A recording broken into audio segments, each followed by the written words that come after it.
Hello everyone, Giltar here with an action figure review. This time we'll be looking at a Play Arts Kai action figure product. This is Naked Snake from the video game Metal Gear Solid Peace Walker, which I have not played yet. Some people may know the character better as Big Boss. I'm going to say right now this is a really great product. It's a wonderful action figure that I do recommend. There are some issues with it, which I'll go through in a few minutes. But the good points about this figure far outweigh the negative points. So let's just get these sort of ugly things out of the way first. As far as negative points go, first of all, it doesn't come with a lot of accessories. You get a riot shield, a handgun with a silencer, which is removable, and a second identical handgun, which can be stored in the holster here on the thigh. You get a pair of fixed pose hands, these sort of clenched fist hands.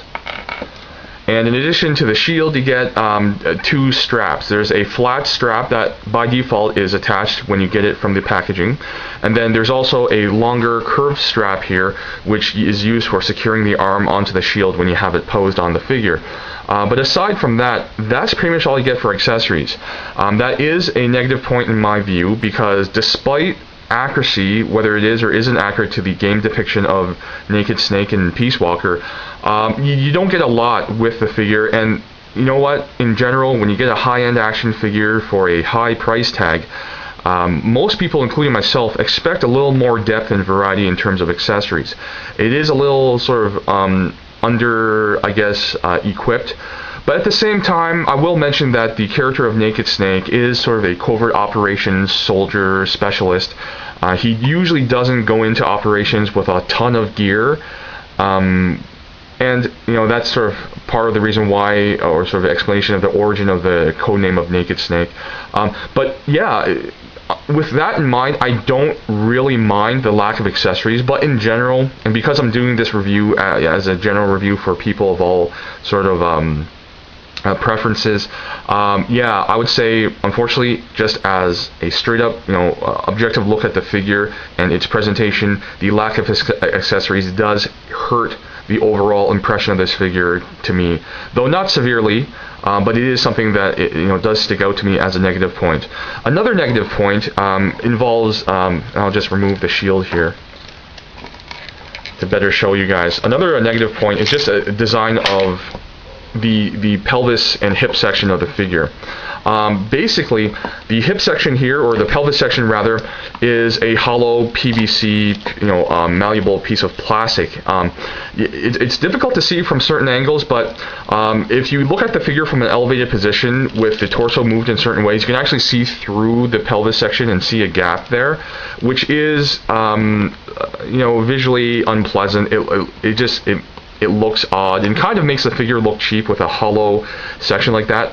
However, to sort of counterbalance that, I do understand why the designers did it, to basically to try to balance articulation at the hips and to also maintain the visual appearance, the aesthetics of the sculpt here, which incorporates these harness straps at this section. So I think that's why they used a sort of hollow PVC plastic section. And just to say now, the majority of the figure is made out of ATBC-PVC, which is a softer plastic, though by no means is it necessarily soft. It's not something you can really bend, but if you feel it with your hands in comparison to ABS plastic, which is more stiff and brittle, this feels harder and more sort of secure, whereas when you're feeling the ABS plastic that makes up most of the figure, it feels a little softer. It has the slightest give. But to be honest, that's more for durability. Rather than snapping, PVC is more prone to flexing a bit and bending and not sort of getting damaged by stress. But the design of the pelvis joint is visually a little ugly, to be honest. Like, again, when you look at it from an elevated position, you can kind of see through it. It's not so easy to see on my camera from the angle that I have it at. But trust me, if you have this on display, this figure, and you're just walking around and you look at it from an elevated view, you're looking downwards, you're going to see through this sort of pelvis section unless you have the figure posed in a very specific manner. So that is something that will visually detract from the otherwise great looking figure. And finally, the last sort of negative point is just the design of the hips, of the legs. It juts out to the side on either side of the figure quite prominently, and it looks really odd, so you have to adjust the figure often to try to make it look sort of okay, but otherwise it has really wide hips and it looks really odd with respect to the overall sort of proportion and anatomy of the figure. So that is something else to consider. And I would say the high price is something to consider, but to be honest, I really do think it's worth the money. You get a really great product for the $50+ that you're paying for this. So with that in mind, those are the cons, the negative points. Let's move on to the positive points. So I'll just elevate my camera so you can see the figure a little better. First of all, the most sort of apparent, positive point that I would point out is the stature, the size of the figure. This is my 1:100 scale master grade RX-782 Gundam version 2.0, which is just over 7 inches tall. Naked Snake there, even though it's not even standing fully upright, I don't have him standing quite straight.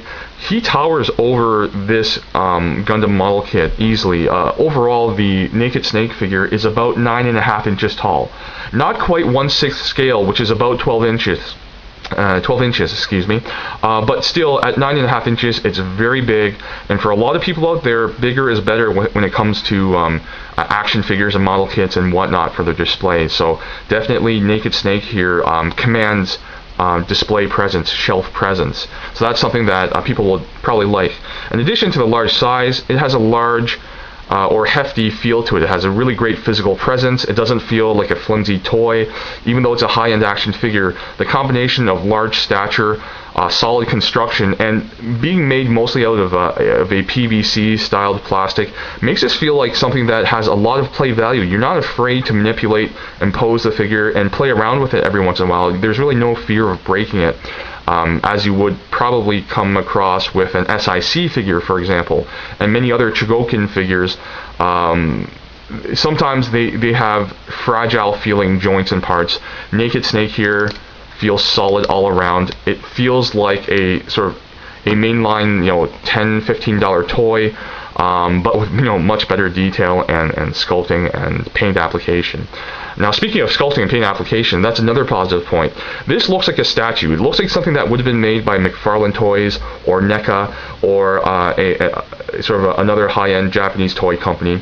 Now, being a Play Arts Kai figure, it has great sculpted detail and great paint applications, without a doubt. But especially on this figure, where you're looking at mostly real-world styled designs, even though this is, the sneaking suit here is fictitious, there's a lot of convincing sculpting and paint application put here, like the webbing on the side of the legs, the armor components, there's like metal rivets at certain points, the fabric looking material of the harness straps, belt pouches, canteen, they all look very convincing. A lot of people have noted that the fabric straps here, the harness straps, look like real fabric, and it's not until they get to the figure and feel it that they realize that it's actually sculpted onto the figure and has paint applications above, or rather on top of it, to make it look like more of a fabric-like material rather than a plasticky looking bit of sculpt. And that's really achieved by both the detail of the sculpting, it's textured, it's really well done, and also the paint applications. There's weathering done, there's a flat finish on top of it, and all combined it makes it look convincing as something that looks like the type of fabric or material used for military harnesses. And then on the other parts of the figure, we have a different finish, more of a semi-gloss finish to make this look, especially on the sort of non-natural, like the synthetic materials, like the plastics here, or nylons, or whatever kind of composite armor is used. It just, overall, a great effect. And to top it off, we have just a wonderful head sculpt with a really great looking Naked Snake face there. The hair is well done with some highlights as well to give the hair sculpt more depth. The facial expression is great. It's sort of a grim expression. The eye patch combined with there's weathering sort of, I guess, done on the face as well. The skin is not a single tone. There's depth to it. So there's really a really great visual appearance to it, and to me, there's no doubt this is Naked Snake. This is, Big Boss from the Metal Gear series of games, and it's just extremely impressive. Now, all that sculpted and painted details combined with really great articulation. As you saw in the first part of the video here, I had Naked Snake in a natural-looking crouched, kneeling position, which is a feat very rare in action figures overall. Even high-end action figures can't often pull off a natural-looking kneeling pose, which this figure can. And it's largely due to the fact that we have multiple points of functional joints of articulation. And why I say functional is that they're not sort of just arbitrarily good-looking joints that have crazy degrees of movement. These actually work well in unison. So the ankle joint is fairly basic in that it only has a swivel for front and back movement. An odd point of design is that the front portion of the foot, the front half, is cut. It's a swivel cut joint so that you have movement. And so that you can get wider leg stances with the feet relatively flat on the ground or on the surface that you're posing the figure on. But it can look a little odd at more extreme angles when you're turning the foot even further, because the back of the heel is straight while the front portion of the foot is at an angle. But I do understand why. It's to maintain the aesthetics of the sculpt of the leg armor here, which goes over the ankles. So it's odd, but it's not bad. The knees have ratcheted joints, two of them, one above and below the center of the knee, so you basically get a double knee joint for a bend like that. And because it's sort of an armored human, I understand that you're not getting a full flush bend, and it looks fine to me, to be honest. And it has a good range of articulation nonetheless. The mid-thighs and the mid-biceps have a cut swivel joint for full rotation, and it's cleverly hidden at each part where it has a strap here, a piece of armor, and pieces of armor on the biceps. So it's really well hidden. I really like that sort of design. Often people don't hide swivel cut joints very well. In this case they did. They took advantage of the costume design. The hips themselves do have ball joint connections, so it has a really great range of motion. The waist and the mid-torso both have ball joints for a really great range of motion, especially when used together. The arms are on sort of an internal ball socket joint, sort of good range of motion at the shoulder where it meets the torso. You have a hinge joint for the shoulder, so it can move up to the side like that. Again, a bicep cut, a single joint for the elbow for a 90-degree bend. A really great design point here is that the elbow armor is actually on its own sort of rail, or it's sort of free-floating a bit. So you can actually adjust the position of the elbow armor to minimize the appearance of a gap when you're bending the elbow for various positions. The wrists have ball joint connections with a hinge, so you have a great variety of movement there with full rotation. And finally, the head itself is connected to the top of the neck via ball joint. Whoops. And so you get a good range of motion, though it is somewhat limited sort of for looking up and down because the hair sculpt does get in the way. So overall, it's a really impressive figure. Just really great attention to detail. The sculpt is wonderful. Paint applications, and again, it combined with the posing ability, it just becomes a really great figure for display. And its large stature and weight and sort of solid design and durability that you feel from it simply by handling it gives you a sort of a bit of security in the back of your mind to say, I can pose this figure in any way I want, or at least try to, and not have fear of breaking it or damaging it.